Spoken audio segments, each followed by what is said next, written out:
428వ నామము పంచకోశాంతరస్థిత. ఓం పంచకోశాంతరస్థితాయై నమః అని ఈ నామం యొక్క అర్థం మనం ఈరోజు తెలుసుకుందాం. పంచకోశాంతరము అంతరస్థిత అంటే ఇందాక తత్వాసన అన్నారు, ఇక్కడ పంచకోశాంతరస్థిత అన్నారు. అక్కడ తత్వాలని ఆసనంగా చేసుకుని కూర్చున్నదని చెప్పారు. తర్వాత తత్వాలే అమ్మ అన్నారు. ఇక్కడ పంచకోశాంతరస్థిత అంటే పంచకోశములంటే 5 కోశముల లోపల ఉన్నది అని ఈ నామం యొక్క అర్థము. పంచకోశములంటే 5. ఆ పంచకోశాలు ఏమిటి అంటే పేర్లు: అన్నమయ కోశము, ప్రాణమయ కోశము, మనోమయ కోశము, విజ్ఞానమయ కోశము, ఆనందమయ కోశము అని 5 కోశాలు. కోశము అంటే వర అని అర్థం. ఇప్పుడు కత్తిని వరలో పెడితే వర కనపడుతుంది, కత్తి కనపడదు. ఆకారం కత్తిలాగానే ఉంటుంది, అది వర కనపడుతుంది కానీ కత్తి కనపడదు. వరలో కత్తి ఉన్నట్లే ఈ కోశములు కూడా ఒకదానిలో ఒకటి అమరి ఉన్నవి. ఈ అన్ని 5 కోశాల లోపల అమ్మ ఉన్నది అని చెప్తున్నారు. ఈ 5 కోశాలు కూడా ఆత్మని కప్పి ఉన్నాయి. ఎక్కడున్నాయి? అమ్మ అంటే ఆత్మ, అమ్మ అంటే పరబ్రహ్మము, అమ్మ అంటే పరమాత్మ, ఇవన్నీ ఒకటే. లోపల ఉన్నటువంటి ఆ చైతన్యాన్ని, చిచ్చక్తిని, ఆ చైతన్య స్వరూపమైనటువంటి పరబ్రహ్మని కప్పి ఉన్నవి వరలు. ఆ వరలే పంచకోశములు. 5 వరలు కప్పి ఉన్నాయి, ఒకదానిలో ఒకటి ఇవి ఉన్నాయి. ఆ లోపల అమ్మ ఉన్నది.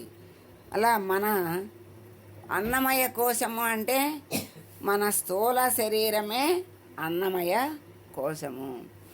ఇది అన్నము వలనే పుట్టి, అన్నము వలనే పెరిగి, అన్నము వలనే నశిస్తుంది. అంటే అన్నము తినటం వల్లనే పెరుగుతుంది, అన్నము వల్లనే అంటే పెరగటమైనా పుట్టడం అంటే మరి లోపల పెరగాలి కదా, పిండం పెరిగి పుట్టాలి కదా. ఆ తినటం వల్లే అన్నం వల్లనే పుడుతుంది, అన్నము తినటం వల్లనే పెరుగుతుంది, మళ్ళీ ఆ అన్నము లేకనే నశిస్తుంది. అందుకని అన్నమయ కోశము అంటే ఈ స్థూల శరీరము. స్థూల శరీరము అంటే కనపడే ఈ విగ్రహం.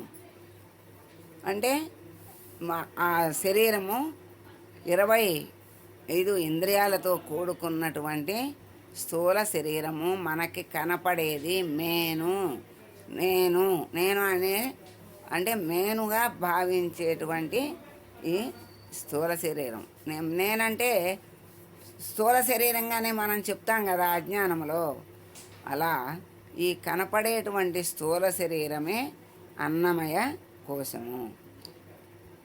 రెండవది ప్రాణమయ కోశము. పంచ ప్రాణాలు అంటాం.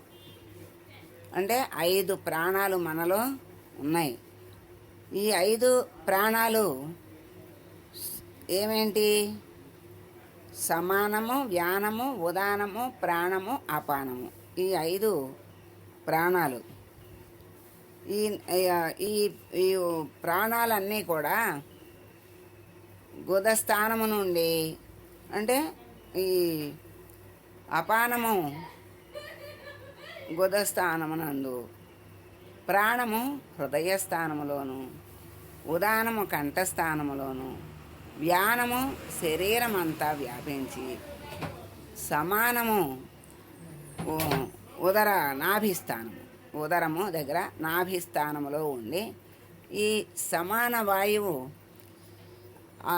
తిన్నటువంటి చతుర్విధ ఆహారాల్ని పచనం చేస్తుంది. చతుర్విధ ఆహారములంటే భక్ష్య భోజ్య లేహ్య చోష్యములని. ఈ ఈ భక్ష్యములంటే దంతాలతో కరకర నవిలేవి, భోజ్యములంటే అన్నము మొదలైనవి మెత్తగా ఉన్న మనము నమిలి తినేవి, లేహ్యం అంటే నవలకుండా నోట్లో వేసుకోగానే అలవాళ్ళలాంటి లేహ్యాల్లాంటి గుటుక్కున మింగేటువంటివి, జారిపోతాయి.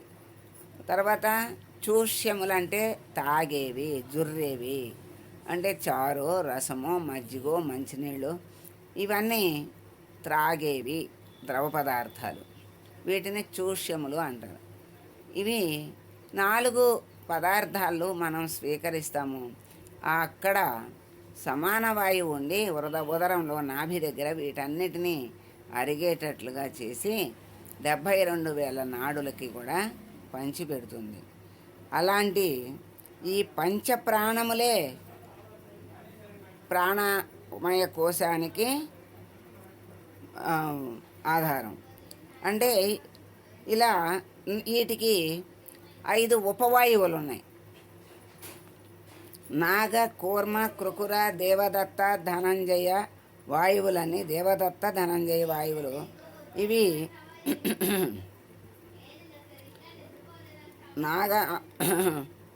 అంటే నాగవాయువు అంటే వాక్కు ద్వారంలో, కూర్మం అంటే కనురెప్పలతో, కృకరం అంటే తుమ్ములు, దేవదత్తం అంటే ఆవులెంతలు. అట్లా శరీరము. ధనంజయ వాయువు అంటే శరీరం అంతా ఉంటుంది, చివరికి వెళ్ళిపోయేది ధనంజయ వాయువు. శరీర దేహ పతనానంతరము దాకా ఉండేది ధనంజయ వాయువు అంటారు. ఇట్లా శరీరంలో ఉంటాయి. ఈ 10 వాయువులు పంచకర్మేంద్రియాలైనటువంటి వాక్కు, పాణి, పాదము, పాయువు, ఉపస్థులు కలిసి ప్రాణమయ కోశము అన్నారు. అంటే పంచ ప్రాణములు, పంచ కర్మేంద్రియాలు కలిసి ప్రాణమయ కోశము అన్నారు. మూడవది మనోమయ కోశము. మనోమయ కోశము పంచ జ్ఞానేంద్రియములు అంటే శ్రోత్రము, త్వక్కు, చక్షువు, జిహ్వ, గ్రాణము. అంటే తెలుగులో చెవులు, చర్మము, కళ్ళు, నాలుక, ముక్కు, ఇవి జ్ఞానేంద్రియములు అంటారు. ఇవి శబ్ద, స్పర్శ, రస, గంధాలు అనేటువంటి విషయాల్ని గ్రహిస్తాయి గనక వాటిని జ్ఞానేంద్రియములు అంటారు. ఈ జ్ఞానేంద్రియాలు విషయాలని గ్రహించి మనస్సుకి అందిస్తాయి. అందువలన మనస్సు ఆ భోగాన్ని అనుభవిస్తుంది. ఇవన్నీ కలిపి అంటే మనోమయ కోశానికి పదార్థం ఏంటంటే జ్ఞానేంద్రియములు, మనస్సు కలిపి మనోమయ కోశము.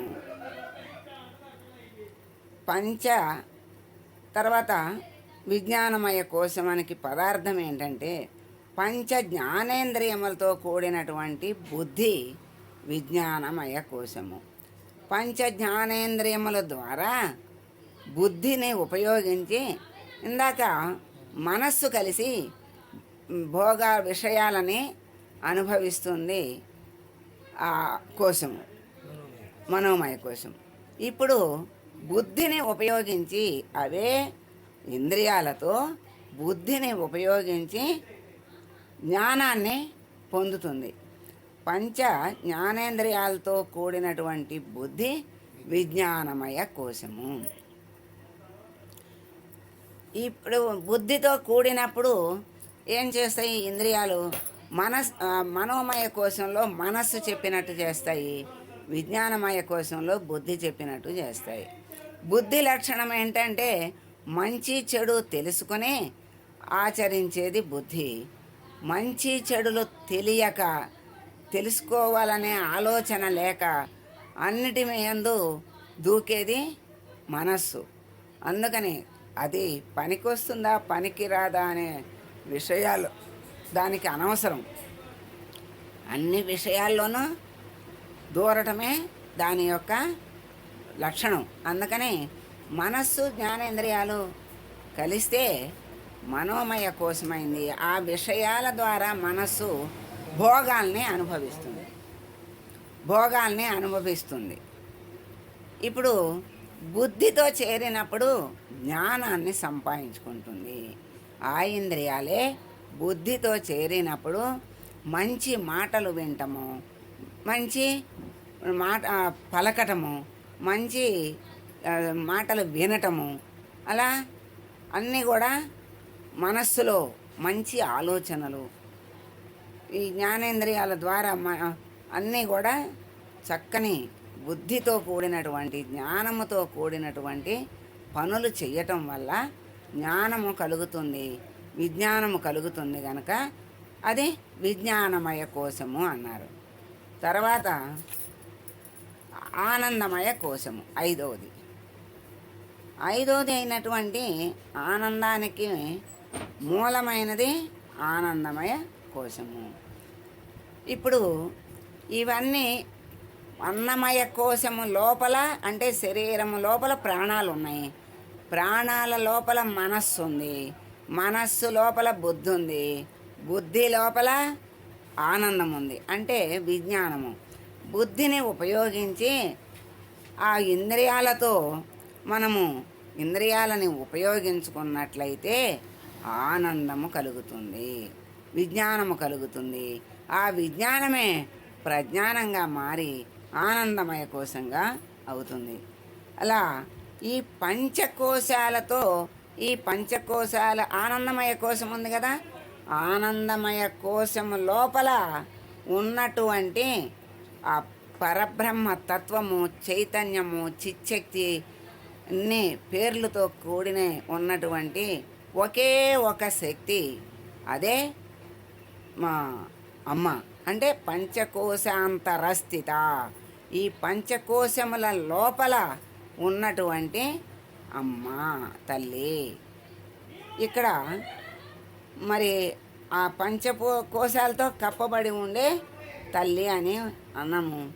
ఆనందమయ కోసమే తల్లి అనటం కూడా, ఆనందము అంటే జ్ఞానము విజ్ఞానము తర్వాత ప్రజ్ఞానము కదా. ఇక్కడ విజ్ఞానమయ కోశము తర్వాత విజ్ఞానమయ కోశం అంటే విజ్ఞానము వరకే. ఆ తర్వాత లోపల ఉన్నటువంటి ఆనందమయ కోశానికి కూడా మూలమైనది అమ్మ.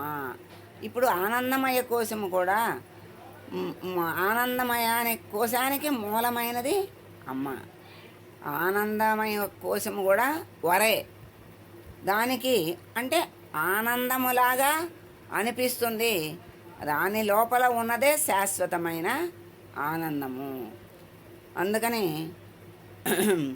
పంచకోశ అనాలి. ఆనందమయ కోశానికి బ్రహ్మత్వము లేదు, అది కూడా ఒక కోశమే కనుక బ్రహ్మత్వము లేదు. అది ఆ లోపల ఉన్నటువంటి ఆ చిచ్చక్తే బ్రహ్మత్వము. అట్లా పంచకోశాలంటే 5 మంత్రాలుగా కూడా చెప్తారు. ఇవి పంచికా పూజలో వినియోగింపబడతాయి అని చెప్తున్నారు. ఈ మంత్రాధిష్టాన దేవతలు ఎవరంటే 1 శ్రీ విద్య, 2 పరంజ్యోతి, 3 పర, 4 నిష్కళ శాంభవి, 5 అజపామాతృక. శ్రీచక్రంలో ఈ 5 దేవతల్ని కూడా పూజిస్తూ ఉంటారు. ఇటువంటి పంచకోశాల లోపల ఉన్నటువంటి తల్లి అమ్మ. అందుకని పంచకోశాంతరస్థిత అన్నారు.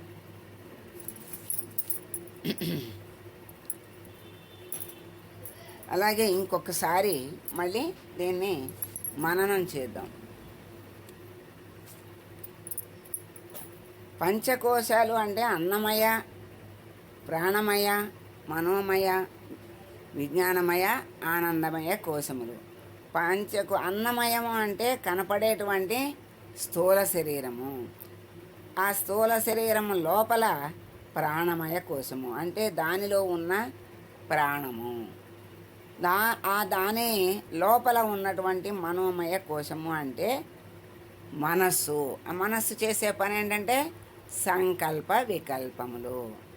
తర్వాత దాని లోపల ఈ సంకల్ప వికల్పములు చేసేటువంటి మనస్సు చేసేటువంటి సంకల్ప వికల్పాన్ని నిశ్చయం చేసేటువంటి బుద్ధి ఆ లోపల ఉంది. అదే విజ్ఞానమయ కోశము.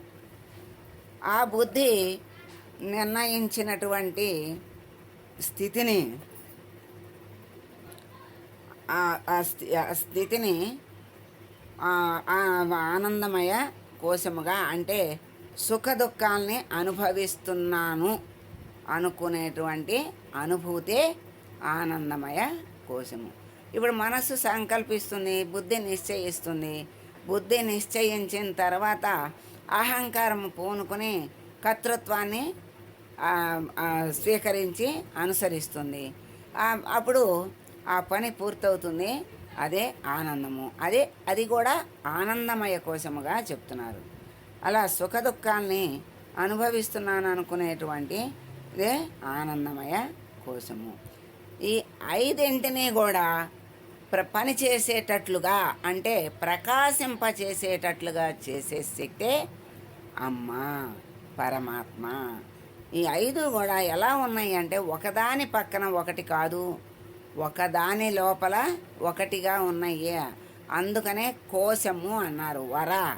వర అంటే కత్తిని కప్పినట్లు దాని కత్తిని కప్పుతుంది. అలాగే ఇవి ఆత్మని కప్పి ఉన్నాయి కనుక ఇప్పుడు మనము కండిలో నుంచి పొరలు తీస్తుంటే అన్ని పొరలు తీస్తే కండి గింజలు మనకు కనపడినట్లుగా, అంటే మనకి పనికి వచ్చేటువంటి పదార్థము మనకి కనపడుతుంది. దాని మీద పొరలు ఉంటాయి కదా, ఆ పొరలు తీస్తే కండి గింజలు చక్కగా కనపడతాయి. అవి మనకి ఉపయోగపడతాయి. అలాగే ఇక్కడ పరమాత్మని ఈ 5 పొరలు కప్పి ఉన్నాయి. ఈ కప్పి ఉన్నాయి అంటే ఈ ఎక్కడి నుంచి వచ్చినాయి అంటే ఆ పరమాత్మ నుండే వచ్చినాయి. పరమాత్మనే కప్పినాయి. అదేంటండి దాని నుండే వచ్చి దాన్ని కప్పటం ఏంటి అంటే, నిన్న మనం చెప్పుకున్నాం కదా, దీపం నుండి జ్యోతి నుండి వచ్చినటువంటి పొగ జ్యోతిని కప్పేసినట్లు. అంటే దానిలో ఉన్నటువంటి చుట్టూరా ఉన్నటువంటి ఆ గ్లాసుని దానిలో ఉన్నటువంటి పొగ, దాంట్లో నుంచి వచ్చిన పొగే కప్పేసి దాంట్లో ఉన్న జ్యోతినే కనపడకుండా చేస్తుంది. అలాగే ఈ జగత్తంతా అమ్మలో నుండే వచ్చింది, కానీ అమ్మని కప్పేస్తున్నాయి. ఎందుకంటే ఇవన్నీ అమ్మని కప్పుతున్నాయి. ఈ జగత్తులో ఉన్నటువంటి విషయాల్ని, కోశాల్ని అన్నిటినీ ఒక్కొక్కదాన్ని విచారణ చేసుకుని విడదీసుకుంటూ వెళ్తే లోపల ఉన్నటువంటి జ్యోతి దర్శనం అవుతుంది. ఆ పరంజ్యోతే పరమాత్మ. అలా 5 ఒకదాని లోపల ఒకటి ఉన్నాయి. అన్నిటి లోపల వీటన్నిటినీ వెలిగించేటువంటి ఆ చైతన్యాన్ని ఇచ్చేటువంటి ఆ పరమాత్మ లోపల ఉన్నాడు. అలా వీటికి ఆధారంగా ఆమె ఉంది. ఆమెనే ఇవన్నీ కూడా కప్పినయి. ఆమె ఈ కోశాల లోపల నిండి స్థిరంగా అక్కడ ఉన్నది. అటువంటి తల్లి పంచకోశాంతరస్థిత. అలా ఈ పంచకోశాలు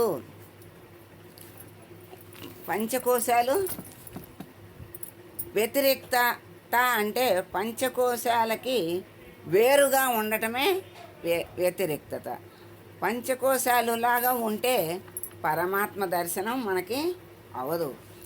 ఆ పంచకోశాల్ని విడదీసుకుంటూ వెళ్తే లోపల ఉన్నటువంటి జ్యోతి ఆత్మ మనకి అవుతుంది. ఆత్మానుసంధానము అప్పుడు అవుతుంది.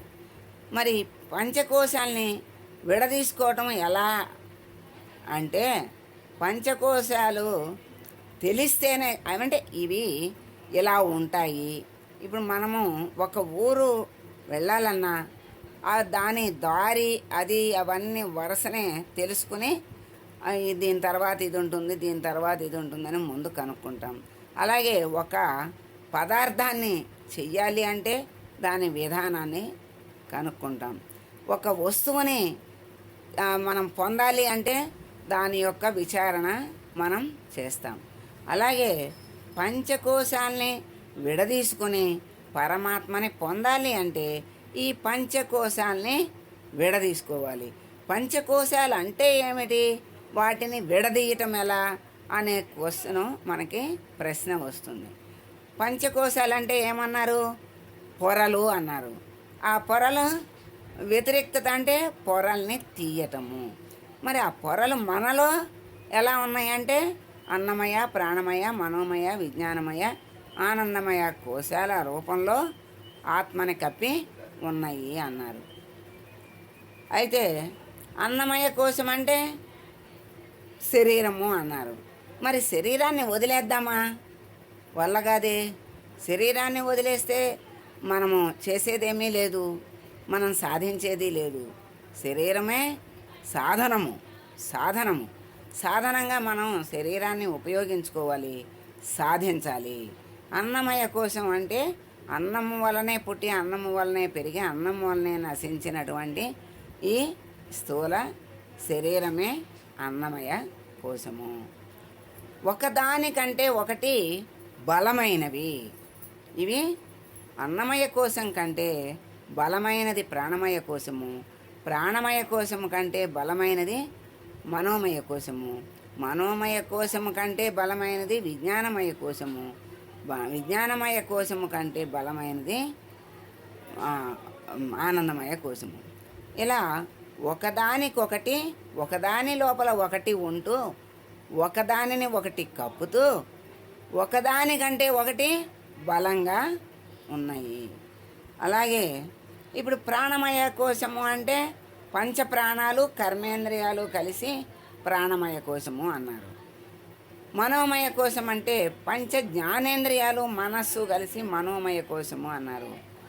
విజ్ఞానమయ కోశం అంటే పంచ జ్ఞానేంద్రియాలు, బుద్ధి కలిసి విజ్ఞానమయ కోశము అన్నారు. ఆనందమయ కోశము అంటే ప్రియం, మోదం, ప్రమోదం అన్నారు. ప్రియం, మోదం, ప్రమోదం అజ్ఞానమే ప్రధానంగా కలిగినటువంటి అంతఃకరణే ఆనందమయ కోశము.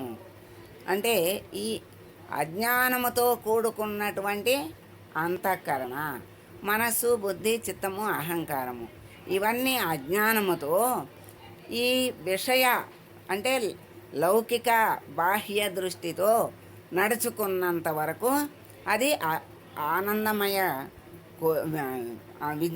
ఆనందమయ కోశమే. కానీ ఏ ఆనందము విషయానందాలతో కూడుకున్నదే కానీ శాశ్వత ఆనందము, బ్రహ్మానందము కాదు. అలా ఇప్పుడు కోశం అంటే సంచి. వీటికి కోశాలని ఎందుకు పేరు వచ్చిందంటే ఆత్మని కప్పినవి గనక కోశాలు అని పేరు వచ్చింది. ఆత్మని ఎట్లా కప్పినవి అంటే మనకి ఉదాహరణకి మనకి తెలుసుకోవాలంటే ఇప్పుడు తాడు ఉంది. తాడుని చీకట్లో చూసినప్పుడు పాము అనే భ్రమపడ్డాము. పాము తల, తోక, చుట్టుకునుంది అని అనుకున్నాము. ఎందుకని అనుకున్నామంటే చీకట్లో చూసి, అజ్ఞానము వల్ల. అప్పుడు ఏమైనట్టు వెలుగు లైటేసి చూస్తే అక్కడ ఉన్నదేదో మనకి కనపడింది, తాడు. పాముగా అనుకున్నప్పుడు భయభ్రాంతులకి గురయ్యాము. తాడు అనుకున్నప్పుడు ఆనందానుభూతి కలిగింది, భయము, భ్రాంతి పోయినాయి. అలాగే అక్కడ ఉన్నటువంటి ఆ తాడు వేరు లేదు, పాము వేరు కాదు. అంటే ఉన్న తాడునే పాముగా భ్రమపడినప్పుడు భయభ్రాంతులు కలిగినాయి. అదే ఉన్న సత్యాన్ని ఉన్నట్టుగా జ్ఞానముతో తెలుసుకున్నప్పుడు అది శాశ్వత ఆనందాన్ని ఇచ్చింది. ఉదాహరణ తెలుసుకోవడానికి. అలాగే ఇక్కడ ఇవన్నీ ఆత్మస్వరూపమే అయినా ఇవన్నీ నశించేవి. లోపల ఉన్నటువంటి ఆత్మ శాశ్వతమైనది. ఆత్మే ఆ శాశ్వత ఆనందాన్ని, నిత్యానందాన్ని, పరమానందాన్ని ఇచ్చేది. అందుకని వీటన్నిటినీ విడదీసుకుంటూ వెళ్తేనే మనకి శాశ్వతమైనటువంటి పరమానంద ప్రాప్తి, పరబ్రహ్మ ప్రాప్తి కలుగుతుంది. అట్లా ఒకదానికంటే ఒకటి బలమైనటువంటి ఈ కోశాలని చీల్చుకుంటూ విడదీసుకుంటూ వెళ్ళి ఆ పంచకోశాంతర స్థిత అయినటువంటి అమ్మని మనము ఈ పంచకోశాలు విడదీసుకుంటూ వెళ్ళి లోపల ఉన్నటువంటి అమ్మని దర్శించాలి, అమ్మని అనుకరించాలి, అనుగ్రహించమని అడగాలి. అమ్మ అనుగ్రహానికి మనము పాత్రులము అవుదాము. అటువంటి పంచకోశాంతరస్థిత అయిన తల్లికి మనము మంగళం పాడదాం. సర్వమంగళ మాంగళ్యే శివే సర్వార్థ సాధకే శరణ్యే త్రయంబకే దేవి నారాయణి నమోస్తుతే. ఓం సర్వే జన